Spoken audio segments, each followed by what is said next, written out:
Hello, thank you very much for listening. So I want to thank the organizers of the first multilingual clinical NLP workshop, Maclean, for inviting me to present our perspective on multilingual text mining. So my name is Francisco Couto and I'm from the University of Lisbon and from the LASIS lab.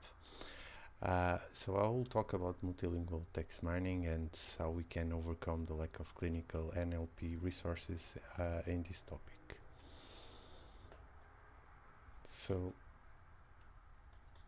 the main thing is, the main problem is about text mining is that sometimes we ask ourselves why we don't have coded responses instead of free text. So we could ask all the doctors to answer uh, by selecting some options from a form and selecting the right term from a controlled vocabulary. The problem is that this clinical annotation is very time consuming and selecting the right term it's a very complicated task. It takes time, it requires expertise, not always a doctor has to know uh, the full length of the control vocabulary, and sometimes the annotation can be even more ambiguous than writing it by text.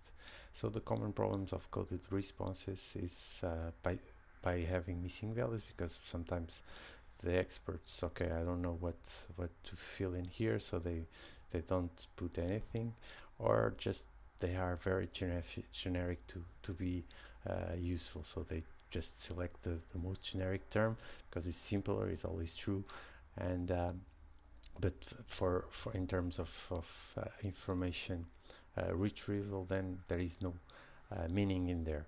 So this is why we need to have free text for in the clinical setting. Um, about the language, so in the clinical setting, normally the all the reports are usually written in the native language, and they will be for several years. Uh, I don't see any change of that because the population like to have their own native language on these medical descriptions. And the problem is that most text mining tools are mostly developed for English. So they are tuned, and the control vocabulary, the domain knowledge, is mostly available in English. So if you go to the large data sets of training data, they are mostly in English, and the vocabularies they start always also with an English version. The problem is that in the English is very popular language in nowadays, probably in the top second language for everyone in the world, but it's still only native to less than 5% of the population. So it means that we are losing 95% of the clinical reports if we strict that to English. So this is clear an obstacle in sharing information like we have today, this pandemic that is worldwide. We would like to share all the information in different languages to see what works and what doesn't work. Um, so mainly in our lab we tried two different approaches. One is to translate the reports. Okay, we have all the clinical reports in the native language, so and since we now have very efficient automatic translation services, uh, most of them you can try by free, but then you have to pay, but they are efficient in translating most of the things. And then we apply state-of-the-art text mining in English, in the English version. So this is one approach. We translate everything and do the text mining in English. The other way is to create multilingual text mine tools and the resources to apply them, to train them. It's less costly because translating in the end it will always have the cost of translating, and there are errors associated with that also, and we only need to translate only the updates, for instance, for control vocabularies.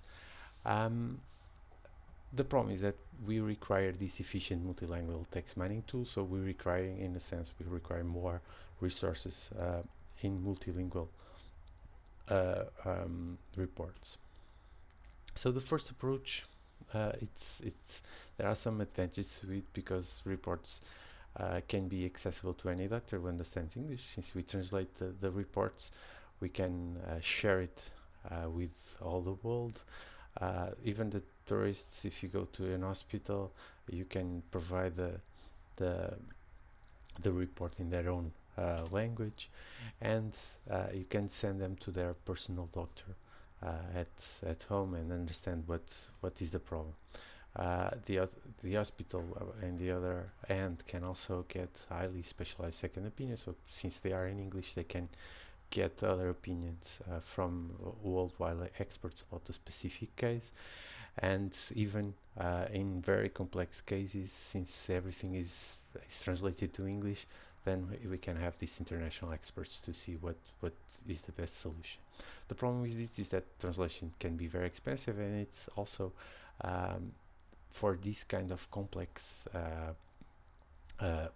text that is with medical terms, their efficiency is not so great. So about the translation efficiency, we made a study, we made an experiment with about 50 research articles related to radiology, and we selected these articles because they were original written in Portuguese, but they had a human translation in English that was available to everyone. And we tried to measure the name entity accuracy in both cases, so using the human translation in English and then applying to the translation using automatic methods like Yandex, Google, and Unbabel, that is a semi-automated version. The results that we have is that we have more or less good results. So we had a score of precision and recall and F-score all higher than 85%. The Yandex was the not so well service for translating in this field, but using Google, that is fully automated, or Unbabel, that is as a semi-automated approach, we could get very good results in this direct match, in this name entity recognition. So using translation, we don't lose so much information for name entity recognition, but it's still not perfect and is also costly.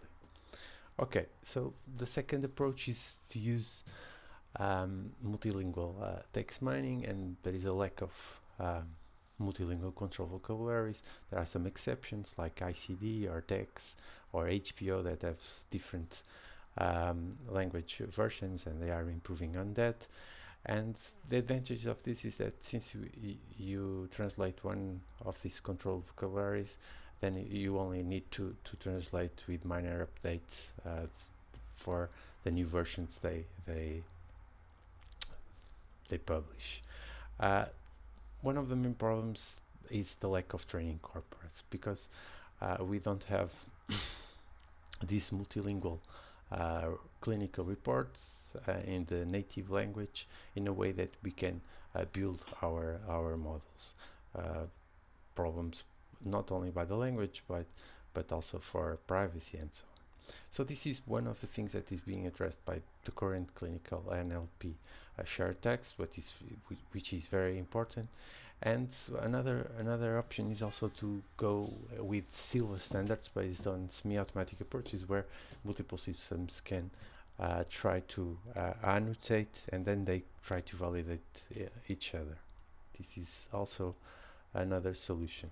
So our recent experience with multilingual text mining, we participated in two challenges. The first one is MES-INESP, that we had to use the control vocabulary health science descriptors text, and the goal was to index biomedical articles in Spanish, Portuguese, and also in English. We also are nowadays participating in another challenge, that is CantaMist, The idea is to find tumor morphology mentions and also working with health-related documents in Spanish. So in Mesinesp, our model was achieved the first place on the most important measure, the micro-F measure. Uh, but we also, with a similar model, we also participated in BioAsk, uh, task 8, and that is only in English. And our worst score um, in BioAsk was much higher than our best submission in Mesinesp. That means that there is still a big gap, a significant gap between the performance on English and in multilingual settings with similar models. Why this happens, we believe that is lack of training data. We can give this example. Our base model for those computations was trained with more than 3,000 millions of words that came from 2050 millions were from the English Wikipedia. And if we do the same for Spanish, if we go to see the number of words, we saw that in June, in last month, and we only had 900 millions of words. So there is English is only 5% of the native language in the world, but it's much more popular as a second language, as a universal language. So this is has a large impact on our models. I believe the future to address this lack of resources is to have and promote more multilingual shared texts. I believe nowadays with this pandemic and all the interest on sharing information, medical information, these multilingual shared tasks like Mesinesp and Cantimist can give a push for providing more training data, so they always release the training data. Then we can develop better models and also acquire more domain knowledge by having the control vocabularies in the native language and provide better tools for the community. About the crowd annotation of copy is another solution. So another way is do something like there are some examples done for the English. We can also have these approaches where we have the crowd annotating the copy in the native language. The problem is always the cost and also the efficiency of having these crowds, since we have to have experts in each native language. Another solution, like we described before, is automatic translations. If we really get this automatic translation service very efficient, then probably it can be also a solution to improve the results in multilingual text mining. So thank you very much for your attention, for listening, and this is our team. And if you want to see more about our software and resources, please use the link and that. Okay, thanks. See you.